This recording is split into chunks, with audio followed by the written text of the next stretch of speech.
ජපාන් ඉගෙන ගත්තාම මොනවද ඔයාලට තියෙන අවස්ථා? ඉතින් අපි බලමු ජපාන් ඉගෙනගෙන ලංකාවේදී ඔයාලට තියෙන අවස්ථා මොනවද කියලා. ජපාන් භාෂාව හරියට ඉගෙන ගත්තොත් ගෞරවාන්විත සේවයක් වන තානාපති සේවයට ඔයාලට ඇතුළු වෙන්න පුළුවන්. ඒ විතරක් නෙමෙයි ජපාන් භාෂා කතිකාචාර්යවරයෙක් විදිහට වැඩ කරන්න පුළුවන්. එහෙම නැත්නම් දක්ෂ ජපාන් භාෂා ගුරුවරයෙක් වශයෙන් වැඩ කරන්නත් පුළුවන්. ඒ වගේම ජපාන් භාෂා පරිවර්තකයෙක් වශයෙන් උනත් ඔයාලට වැඩ කරන්න පුළුවන් ඔයාලා හරියට ජපාන් භාෂාව ඉගෙන ගත්තොත්.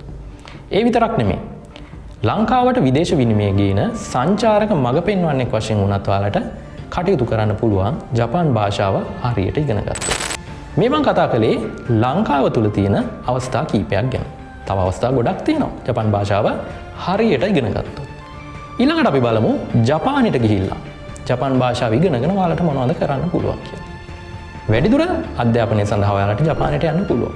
එතනදී ජපාන් භාෂා විශ්වවිද්‍යාලයකින් ඔයාලට උපාධියක් ලබා ගන්න පුළුවන්. ඊට පස්සේ ඔයාලට කතිකාචාර්යවරයෙක් වශයෙන් ජපානයේ වැඩ කරන්න පුළුවන්. එහෙමත් නැත්නම් ඉංජිනේරුවෙක් වශයෙන් උනත් වැඩ කරන්න පුළුවන්. ඒ වගේම කළමනාකරුවෙක් වශයෙන් උනත් ඔයාලට වැඩ කරන්න පුළුවන්. එහෙමත් නැත්නම් නීතිඥවරයෙක් වශයෙන් උනත් වැඩ කරන්න පුළුවන්. ඉතින් මේ විදිහට ජපානය තුලත් රැකියා අවස්ථා බොහොම ප්‍රමාණයක් විවෘත වෙලා තියෙනවා. ඉතින් ශ්‍රී ලාංකිකයෙක් වශයෙන් ඔබ ජපාන් භාෂාව ජපානයේදී ඉගෙනගෙන මේ ඕනෑම අවස්ථාවක් ඔබට ලබා ගන්න පුළුවන්.